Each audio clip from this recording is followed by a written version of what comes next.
Iċ-ċelebrazzjoni ta' Jum il-Ħaddiem ta' din is-sena se ssir fit-toroq tal-Ħamrun u se tkun festa għall-familja kollha.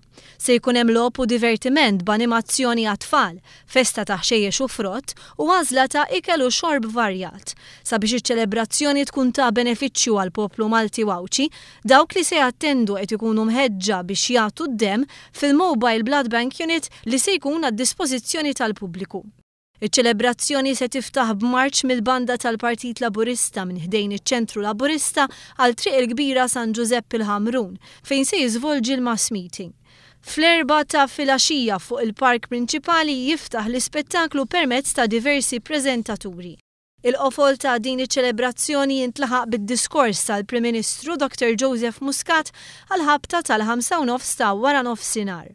Wara d-diskors tal-Prim Ministru tkompli l-maratona ta' ġbir ta' fondi bi spettaklu għall-familja kollha fiċ-Ċentru Nazzjonali Laburista l-Ħamrun u f'xantira diretta fuq l-Istazzjon 1.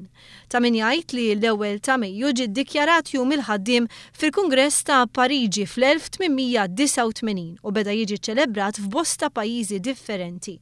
Minħabba diversi raġunijiet fosthom il-fatt li Malta kienet kolonja Ingliża u li l-partiti politiċi tal-bidu kienu mitlu fil-kwistjoni tal-lingwa, kellhom jgħaddu 37 sena sakemm dan il-jum jiġi mfakkar f'pajjiżna, eżattament fil-għażin tal-Partit tal-Ħaddiema fl-Isla.